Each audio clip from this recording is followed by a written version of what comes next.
It's big, it's soft, it's cushioned. It's from Skechers Performance. This is the new Skechers Performance GOrun Maxroad 5. It's the same super cushion shoe as the previous version, but does manage to bring some exciting new tech to the table without sacrificing what makes the Maxroad line so popular. A thick layer of hyperburst midsole is back, providing a super soft yet responsive ride, but now the midsole features a carbon-infused H-shaped plate that adds just a small bit of snap, but gets out of the way when comfort is the goal. It's a simple ride that just works. The upper is a new comfortable mesh with tons of stretch to accommodate a bunch of different foot shapes, and all of this is built on small outsole pods featuring Goodyear rubber for extra grip and durability. The shoe manages to carry over what made the previous Maxroads enjoyable and enhances it. But is it enough of a standout amongst the competition to get your attention? Is it good enough for a daily trainer? Hopefully we'll find out in today's review. Let's dive in.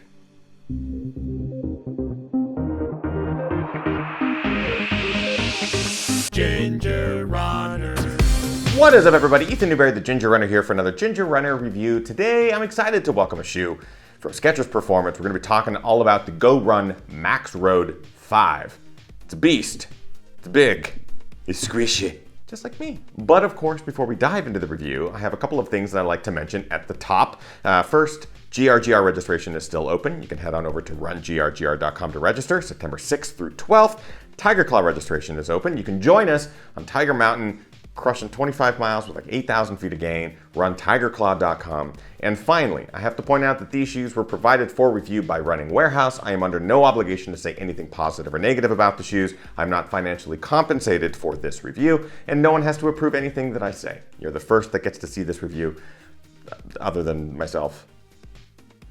Lucky us. With all of that being said, I like to talk about the things that I like and dislike about everything that I review. Today is no different. We're gonna start with the things that I like. The Hyperburst. So the Hyperburst midsole is probably my number one like that I've mentioned in almost every Skechers Performance shoe that utilizes it. It's super soft, bouncy, it's resilient.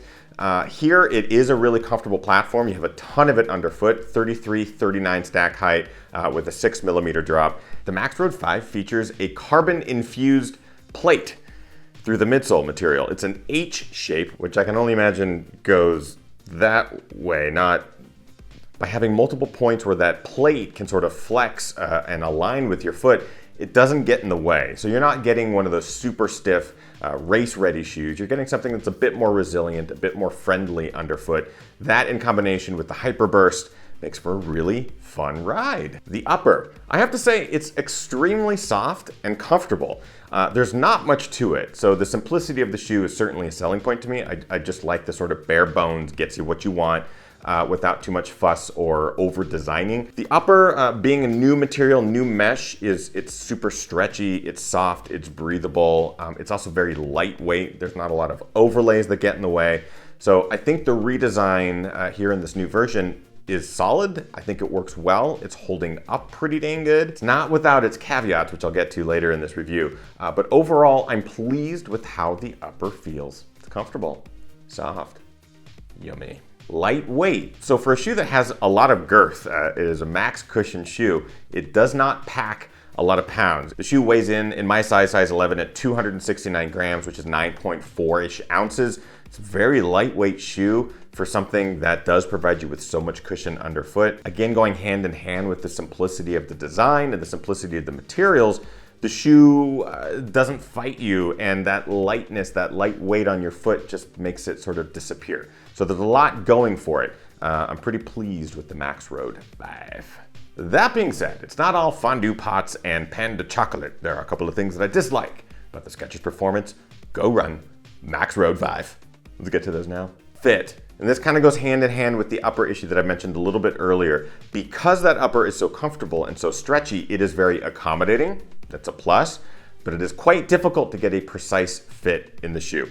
I don't think you buy the Maxroad 5 for a precision fit, as I've mentioned in other reviews. I think you get it for its very accommodating upper. But I do have to say, these laces being very, very stretchy, that in combination with the stretchy upper don't allow you to get a super good tight lockdown through the midfoot. That can be problematic on courses like road courses or training areas where you might have to do a lot of turns or a lot of banks.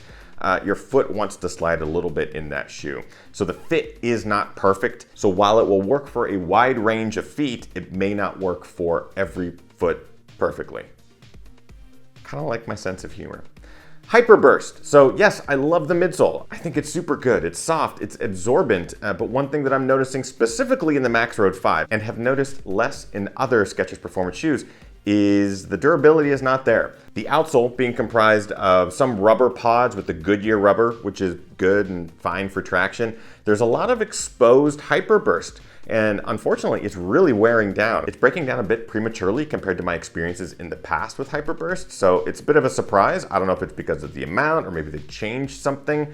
But so far, it's just not lasting quite as long as I would have hoped. And finally, the arch of the shoe. So most of Skechers Performance shoes have the M-Strike technology, which is sort of this rolling through the foot gate shape, sort of the curvature of the outsole and the midsole.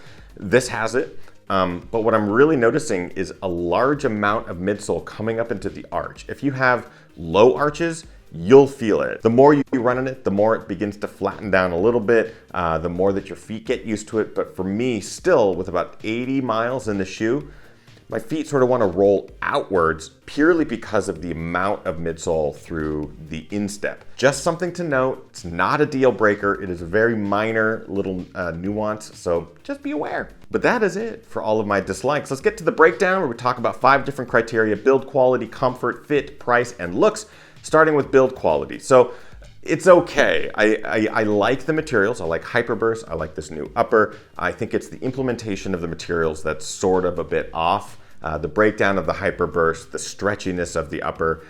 So build quality is there with the materials, just the combination is a little lackluster. Comfort, very comfortable shoe, highly cushioned right out of the box. They do begin to sort of flatten out a little bit after about 40 to 45 miles. You'll notice that, but it's in a good way. It sort of breaks the shoe in, and that plate does not get in the way. If anything, it just provides a little bit more pop, which is something that this shoe needs. Fit, probably the weakest point of the shoe. You're gonna have a lot of stretch through the upper. If you have big feet or wider feet, it'll probably accommodate you pretty dang good without having to size up or go wide or anything like that. But if you're looking for precision fit, it's not necessarily gonna have it. Price, at $129, it's not bad. Not bad for a highly cushioned trainer that's meant to go long distances. For 129 bucks, it's okay. When you're comparing to other shoes like the Hoka Rincon, for example, or some New Balance Fuel Cell models, the prices are gonna be a little bit all over the board. So $129 is kind of in that middle lower price tier for the max cushion shoes. I'll give it a point for that. And finally, looks, I don't think it's gonna win. I don't think it's necessarily winning in the looks category. It's pretty simple, black, white with a little bit of fade green. I think some people might just like that sort of monochromatic look. In this case, I think it's pretty simple, and they didn't take a lot of design edge here. It's fine, bringing us finally to our conclusion. I think the Maxroad 5 is fun. I think it's super cushioned, it's very comfortable, it's bouncy while not being annoyingly so, and that carbon infused H-shaped plate is actually a really helpful benefit. I actually can't imagine the shoe without it. I think it just provides a little bit of balance, which is what this shoe needed. But the voluminous upper does lack the precision fit, which I think some of you might be after. I'm also pretty worried about the durability and longevity of this shoe. And with other competition in this space, like I mentioned, the Rincon, some Fuel Cell series, I think many people might just look past the Maxroad 5. I think it's not going to be on a lot of people's radars, which I do think is a bit of a mistake. I hope people watch this review purely to find out a little bit more about this shoe, which brings me to my final criteria. Is the GOrun Maxroad 5 a buy, try, or a why? This is a solid try. If you have not tried Skechers Performance shoes before, it's worth it. It's worth trying because I think they're doing something different enough to warrant a bit of our attention. Here in the Maxroad 5, if you're looking for a daily trainer, something super soft, fun, easy to run in, that's what you get. And at a decent price point. So for me, that's a solid try. And that's all I gotta say about that. My friends, that's it for today's review. My question now turns to you. Have you run in the Skechers Performance Maxroad series? Are you looking forward to the 5? Have you tried the 5? Let me know in the comments of this video. Let's find out more. Other than that, if you want more information or if you want to get a pair of the Maxroad 5 for yourself, or just check them out, you can go to the link that I have in the description over to Running Warehouse. It's an affiliate link. It costs you nothing, but it does help the channel out. So consider it if you have not already. But that's it. I hope you liked it. Social media links, of course. And if you would like to support this channel, also join an amazing community. You can join the GR crew by going to patreon.com/thegingernunner. We have a bunch of different tiers with a bunch of different perks, including our daily live streams. We go live every single day and talk about running, life, bats. We would love to have you join the crew, our Discord server, and all those cool, fun perks on the back end. GR, Tiger Claw. We hope you're getting out there, training hard, racing harder, and partying the hardest. I know I am. We'll see you guys next week. Bye-bye.